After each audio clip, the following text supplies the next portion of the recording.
Assalamu alaikum warahmatullahi wabarakatuh. Alhamdulillahi rabbil alamin wal aqibatu lil muttaqin wala udwana illa ala dhalimin. Amma baad, ndugu zangu watukufu, watazamaji wa chaneli pendwa Alhidaya, leo biidhnillahi tabaraka wa taala tutazungumza kutokana na fawaida mbalimbali za matatizo ya watu mbalimbali. Hii ni baada ya kupokea maombi, kwa sababu ilikuwa tukizungumza mambo, baadaye tunatia vionjo kidogo vya dua mbalimbali ya matatizo ya kidunia. Kwa sababu katika hii dunia mtu hawezi kuishi bila kupata mitihani. Ima iwe mitihani ya mardhi, ima mitihani ya majambo mbalimbali, ukiwemo ufakiri. Basi kutokana na hiyo, wanachuoni wetu wametuwekea njia za kujikwamua pale tunapopatwa na matatizo mbalimbali, kwamba tutumie njia gani katika kuyatatua matatizo hayo.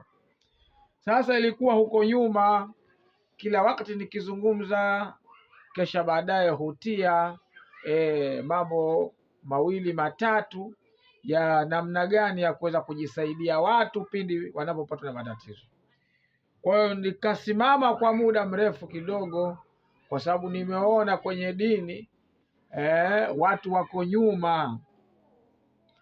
Pengine tukazungumza mambo ya kidunia tukaacha mambo ya akhera, lakini baada ya kupokea jumbe mbalimbali, leo nimeona biidhnillahi tabaraka wa taala nitoe faida moja miongoni mwa fawaida pale watu wanapokuwa wamekumbwa na matatizo ima ya ufakiri au majanga mbalimbali. Basi yote hapa amepatwa na matatizo makubwa, majanga makubwa, ataisoma surati Yasini kwa mtindo huu ambao nitaueleza. Jambo la kwanza anasema iqra surata Yasin ila awali mubinin. Utasoma surati Yasin mpaka kwenye mubini ya kwanza. Kama wote mnavyojua wasomaji matulabi ilmi, kwamba Yasin ina mubini 7 na Mwenyezi Mungu ameziweka zile kwa makusudio mengi. Hasa wanachuoni wamefichua baadhi ya siri za Mwenyezi Mungu subhanahu wa taala ambazo amezificha, ambazo Mwenyezi Mungu mwenyewe amewatokezea waja wake, maana amewapa siri hizo baadhi ya waja wake. Kwa hiyo watasema thumma qra dhikra tali, kisha utasoma dhikri inayofuatia. Utasoma Yasini mpaka kwenye mubini ya kwanza. Utasoma tamko salamu qawlan min rabbir rahim, salamu qawlan min rabbir rahim, salamu qawlan min rabbir rahim. Utaisoma mara 111. Mashaallah. Nasema kisha baada hapo istakmil qiraata sura min haithu waqafta, kamilisha kusoma sura min haithu waqafta, pale uliposimama, hata thani, mpaka yani ila mubini thani, mpaka mubini ya pili. Thumma qra dhikra tali, kisha soma ile dhikri inayofuatia, nayo utasoma tena. Ukishafika kwenye mubini ya pili unasema salamu qawlan min rabbir rahim, salamu qawlan min rabbir rahim, salamu qawlan min rabbir rahim. Utaisoma mara 222. Mashaallah. Unaongeza kidogo, utakwenda mpaka kwenye mubini ya tatu. Basi utasoma salamu qawlan min rabbir rahim, salamu qawlan min rabbir rahim mara 333. Mashaallah. Kisha utakwenda mpaka kwenye mubini ya 4. Utakwenda utasoma tena salamu qawlan min rabbir rahim, salamu qawlan min rabbir rahim mara 444. Kisha utakwenda mpaka kwenye mubini ya 5.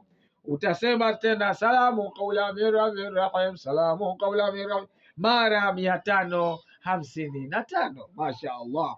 Kisha utakwenda mpaka kwenye mubini ya 6. Utasimama pale, utasoma tena salamu qawlan min rabbir rahim, salamu qawlan min rabbir rahim, salamu qawlan min rabbir rahim, salamu qawlan mara 666. kisha utakwenda tena mpaka kwenye mubini. Anasema baada ya mubini ya 6 utakwenda, asema istakmili qiraata sura min haithu waqafta ila hatta hadhihi alayati talia, mpaka aya inayofuatia inayosema wadhallalnaha lahum faminha rakubuhum wa minha yakulun.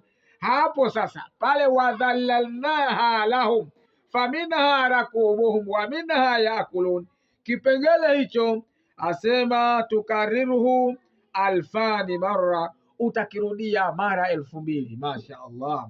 Kisha utakamisha sura mpaka mubini ya 7 utasema tena salamu qawla min rabbir rahim, salamu qawla min rabbir rahim, salamu qawla min rabbir rahim mara 777. Thumma akmili sura, kisha ikamilishe sura. Asema insha Allah sayatika Allah bikuli asbabil ghina wassaada, akitaka Mwenyezi Mungu atakuletea Mwenyezi Mungu kwa kila sababu ya utajiri na wema, na atakuondoshea matatizo mbalimbali, matatizo makubwa ambayo kwamba yanakusumbua biidhnillahi tabaraka wa taala, kwa uwezo wa Allah subhanahu wa taala. Kwa hiyo hayo ndio ambayo leo nimetaka niyazungumze. Insha Allah taala tutakutana katika darasa jingine katika kueleza fawaida mbalimbali, ili watu waweze kujikwamua na matatizo pale wanapopata na matatizo makubwa, wakawa hawayawezi, wakawa wanahitaji msaada wa Mwenyezi Mungu, basi watumie njia hizi. Insha Allah Mwenyezi Mungu ataondoshea. Wabillahi tawfiq, wassalamu alaikum wala afwa minkum.